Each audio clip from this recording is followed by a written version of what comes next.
لله وكفى وسلام على عباده الذين اصطفى أما بعد وقد قال الله تبارك وتعالى في القرآن المجيد والفرقان الحميد فأعوذ بالله من الشيطان الرجيم بسم الله الرحمن الرحيم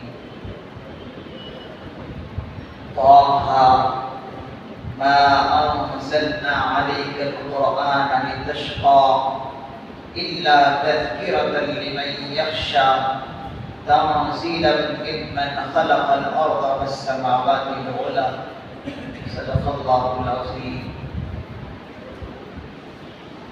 طه یہ حروف مقطعات ہے، اس کے معانی اور مطالب اللہ کی بہتر جانتے ہیں. ما انزلنا علیک القرآن، ہم نے آپ پر قرآن اس لیے نازل نہیں کیا کہ آپ مشقت اٹھائیں، لتشقى کہ آپ مشقت اٹھائیں. ہم نے قرآن کریم اس لیے نازل نہیں کیا. پھر کس لیے؟ آگے فرما رہے ہیں إِلَّا تَذْكِرَةً لِمَن يَخْشَى، یہ نصیحت ہے بس ان لوگوں کے لیے جو ڈرے. یخشا جو اللہ تعالیٰ سے ڈرے کے لیے بس نصیحت ہے. تنزیلا ممن خلق الارض والسماوات العلی، اسی نے نازل کیا جس نے آسمانوں کو بلند کیا اور زمین کو پیدا کیا. یہ سورہ طٰہٰ ہے، اس کی تلاوت تراویح کے اندر ہو چکی ہے. اس کی کچھ تفصیلات حضرات کی خدمت میں رکھتا ہوں، توجہ کے ساتھ سنیں. قرآن کریم میں یہ ایسی بابرکت سورہ ہے کہ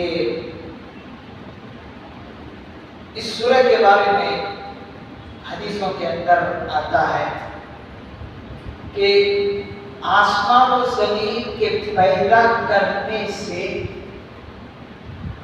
2000 سال پہلے ہی اللہ تعالیٰ نے اس سورہ مبارکہ کی تلاوت فرشتوں کے سامنے فرمائی تھی. آسمان و زمین کے پیدا کرنے سے 2000 سال پہلے ہی اس سورہ کی تلاوت کس نے کی تھی؟ اللہ نے. کس کے سامنے؟ فرشتوں کے سامنے. تو جب فرشتوں کے سامنے اس سورہ مبارکہ کی تلاوت اللہ نے کی تو فرشتوں نے کہا کہ کیا ہی وہ بابرکت لوگ ہوں گے کہ جن کے سینے میں یہ سورہ مبارکہ ہوگی، اور کیا ہی وہ بابرکت لوگ ہوں گے اور وہ بابرکت امت ہوگی کہ جس امت پر یہ سورہ مبارکہ نازل. اور ساتھ ہی ساتھ فرشتوں نے کہا کہ بڑے ہی خوش نصیب ہیں وہ لوگ جو اس سورہ مبارکہ کو اپنے سینے میں محفوظ رکھتے ہیں. یہاں پر حفاظ کرام اور علماء کرام جو حافظ قرآن ہیں ان کے لیے خوشخبری. یہی وہ سورہ مبارکہ ہے کہ جس سورہ مبارکہ نے حضرت عمر فاروق رضی اللہ عنہ کو ایمان قبول کرنے پر مجبور کر دیا اور حضور کے قدموں میں آ کر گرنے پر مجبور کیا. وہ کون سی سورہ ہے؟ سورہ طٰہٰ ہے. بڑی بابرکت سورہ. برگائے ابن اسحاق ایک روایت ہے، وہ نقل کرتے ہیں کہ حضرت عمر فاروق رضی اللہ عنہ ایک مرتبہ تلوار لے کر باہر نکلے تو راستے میں ملاقات کس سے ہوئی؟ حضرت نعیم بن عبداللہ سے ملاقات ہوئی، صحابی رسول. انہوں نے پوچھا اے عمر تم اس وقت کہاں نکل رہے؟ انہوں نے کہا کہ میں آج اس شخص کا کام تمام کرنے کے لیے نکلا ہوں جس نے ہمارے باپ داداؤں کو برا بھلا کہا ہے، جس نے ہمارے باپ داداؤں کو برا بھلا کہا ہے اور کہتے ہیں، اور اسی طریقے سے ہمارے کتب کو بھی وہ برا بھلا کہتے ہیں۔ تو میں نے سوچا کہ آج ان کا کام ہی تمام کروں۔ تو حضرت نعیم بن عبداللہ نے کہا، اے عمر، جس شخص کی بات تم کرتے ہو وہ جس قبیلے سے تعلق رکھتا ہے وہ بنو عبد مناف ہے، کیا وہ تمہیں چھوڑ دیں گے؟ تم جو اس کسی کی بات کر رہے ہیں کیا وہ تمہیں چھوڑ دیں گے؟ تم اگر ان کو قتل کر دو گے تو بنو عبد مناف تمہیں چھوڑ دیں گے؟ نہیں چھوڑیں گے، کچا شمع جائیں گے۔ پھر اس کے بعد انہوں نے کہا، حضرت نعیم بن عبداللہ نے کہا کہ اگر تمہارے اندر ذرہ برابر عقل ہے تو پھر تمہارے لیے ضروری ہے کہ تم پہلے اپنے بہن اور بھائی کی بہنوئی کی خبر، اس کی تم پہلے اپنے بہن اور بہنوئی کی خبر لو، وہ دونوں مسلمان اور اسی طریقے سے محمد رسول اللہ صلی اللہ علیہ وسلم کی دین کی اتباع کر چکے ہیں، بہن کی خبر۔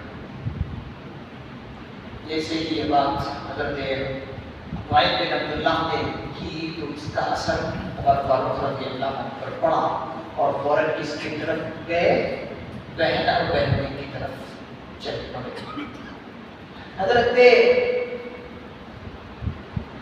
خباب بن ارد رضی اللہ عنہ اس وقت ان دونوں کو قرآن کریم کی تعلیم دے رہے تھے گھر میں، ان کو بہن کو اور بہنوئی، کس کے؟ عمر فاروق رضی اللہ عنہ کی بہن اور بہنوئی کو قرآن کریم کی تعلیم دے رہے تھے ان کے گھر میں۔ کون؟ خباب بن ارد بھی بولتے ہیں اور عرب بھی بولتے ہیں، دونوں لفظ۔ تو انہوں نے دیکھا کہ حضرت عمر فاروق رضی اللہ عنہ ہمارے گھر میں داخل، تو داخل ہوتے ہی فوراً کیا کیے؟ حضرت خباب بن ارد ان کے گھر کے ایک کسی گوشے میں کمرے میں جا کر چھپ گئے، باقی جو ہے یہ دونوں پکڑے گئے، بہن اور بہن۔ تو حضرت عمر فاروق رضی اللہ عنہ نے پوچھا کہ تم لوگ کیا پڑھ رہے تھے؟ تو بہن نے بات کو ختم کرنے کے لیے، ٹالنے کے لیے کہا کہ کچھ نہیں۔ تو حضرت عمر رضی اللہ عنہ نے کہا کہ نہیں، میں نے تو کچھ آواز سنی ہے کہ کوئی پڑھتے پڑھاتے تھے اور تم لوگ پڑھ رہے ہیں۔ تو پھر جب انہوں نے کہا تو بہن نے اور بھی ان کو جو ہے ٹالنے کے لیے کچھ اور بات کرو، لیکن حضرت عمر رضی اللہ عنہ نے کہا کہ نہیں، مجھے معلوم ہو گیا ہے کہ تم دونوں بھی مسلمان ہو گئے ہو، تم دونوں بھی محمد رسول اللہ صلی اللہ علیہ وسلم کا کلمہ پڑھ لیے ہو۔ انہوں نے کہا کہ ہاں پڑھ۔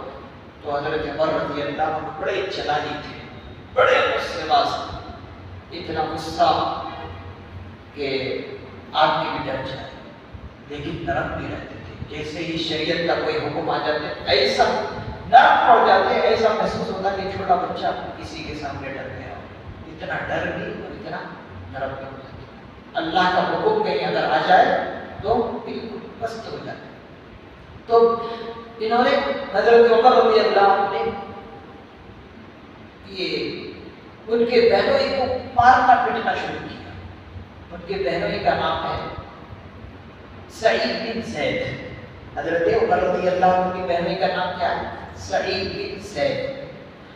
تو جب خوب مارا پیٹا تو حضرت عمر رضی اللہ عنہ کی ہمشیرہ یعنی بہن حضرت فاطمہ سامنے آ گئی اور اپنے شوہر کو بچانے لگی۔ حضرت عمر رضی اللہ عنہ کی بہن کا نام کیا ہے؟ فاطمہ۔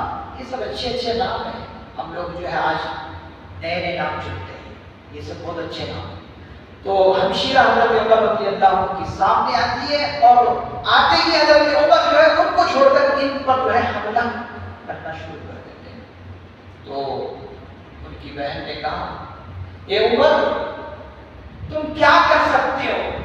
اے عمر سنو، جس ماں کا دودھ تم نے پیا ہے اسی ماں کا دودھ میں نے بھی پیا ہے، تم جو کچھ کرنا چاہو کرو، لیکن ہم دونوں محمد رسول اللہ صلی اللہ علیہ وسلم کے کلمے سے پیچھے ہٹنے والے نہیں ہیں۔ ایک شاعر نے کیا یہ اچھا جملہ کہا ہے کہ ان کی بہن نے کہا کہ عمر تو ہمیں مار بھی ڈالے، قتل بھی کر ڈالے، یا بوٹیاں کتوں سے نچوائے، لیکن ہم محمد رسول اللہ کے کلمے سے پیچھے نہیں ہٹے۔ ایسا ہوتا ہے ایمان۔ بہن ہے، ایک عورت ذات ہے، لیکن ایمان جب ان کے دل میں بے بس ہو گیا تو پھر یہی باتیں نکلتی۔ تو جب مارا پیٹا بہن کو تو خون کا فوارہ جاری ہو گیا ان کی بہن کے جسم سے، تو تھوڑی سی ندامت حضرت عمر رضی اللہ عنہ کو ہوئی۔ تو بہن ہے، قدر ہوگی تو ندامت کے آنسو جھلکنے لگے۔ تو پھر اس کے بعد بہن سے کہا بہن اچھا مجھے بتاؤ کہ تم لوگ کیا پڑھ رہے تھے، وہ تو مجھے دکھاؤ تو صحیح کہ وہ محمد رسول اللہ صلی اللہ علیہ وسلم کیا تعلیم لے کر آئے، وہ ذرا دکھاؤ۔ تو بہن نے سوچا کہ اب جو ہے اوپر ٹھنڈا پڑا ہے، تو کہا بھائی یہ جو قرآن ہے اس وقت قرآن اس شکل میں نہیں تھا، صحیفے کی شکل میں تھا، جیسے پرچہ بنا ہوتا ویسے صحیفے کی شکل تھا۔ کتابوں کے اندر لکھا ہے حضرت عمر ان کے گھر میں داخل کرتے تو حضرت فاطمہ جو ہے اس صحیفے کو رات کے اندر چھپا دیتے، معلوم ہوا صحیفے میں اس وقت چھپا ہوا تھا ایک ایک ورق دو ورق، اور اس ورق میں سورہ طٰہٰ جو ہے چھپی ہوئی تھی، تو اس کے اندر چھپا رکھی۔ تو عمر فاروق رضی اللہ عنہ نے کہا بہن ذرا دکھاؤ وہ کیا ہے جو محمد رسول اللہ صلی اللہ علیہ وسلم تمہیں تعلیم دے رہے ہیں۔ نہیں دیکھو۔ تو بہن نے کہا کہ دیکھو اس کلام کو سوائے وہ شخص، وہی شخص اس کلام کریم، اس کلام مجید کو چھو سکتا ہے جو پاک اور صاف ہے، اس کے علاوہ کوئی نہیں چھو سکتا۔ اگر تم چھونا ہی چاہتے ہو، دیکھنا ہی چاہتے ہو تو ایسا کرو، تم پہلے غسل کرو۔ حضرت عمر رضی اللہ عنہ کہا ٹھیک ہے غسل کر لیتا، غسل کر لیا، اور غسل کرنے کے بعد حضرت فاطمہ نے ان کو وہ صحیفہ ہاتھ میں دیا اور کہا کہ پڑھو۔ سب مفسر نظام لکھتے ہیں کہ حضرت عمر رضی اللہ عنہ پڑھے لکھے انسان تھے، پڑھے لکھے انسان تھے، تو انہوں نے پڑھا اور اس صحیفے کے اندر یہی سورہ طٰہٰ کی آیتیں لکھی ہوئی تھی، طٰہٰ ما انزلنا علیک القرآن لتشقى الا تذکرۃ لمن یخشی تنزیلا ممن خلق الارض والسماوات والارض۔ جیسے ہی یہ شروع کی آیتیں حضرت عمر رضی اللہ عنہ پڑھنے لگے، ایمان جو ہے ان کے دل میں گھسنے لگا۔ اور پھر اس کے بعد وہ جو حضرت عمر رضی اللہ عنہ کے پہلے ایک گوشے میں چھپے ہوئے تھے فوراً سامنے آئے اور یہ ساری باتیں سن رہے تھے، اور سننے کے بعد حضرت عمر رضی اللہ عنہ سے کہا کہ عمر مجھے امید ہے کہ اللہ کی رحمت تم پر برس رہی ہے، اور سن اے عمر میں نے کل گزشتہ اپنے پیارے نبی سے یہ جملہ سنا تھا، اللہم ایّد الاسلام بأبی الحکم ابن ہشام او بعمر بن الخطاب۔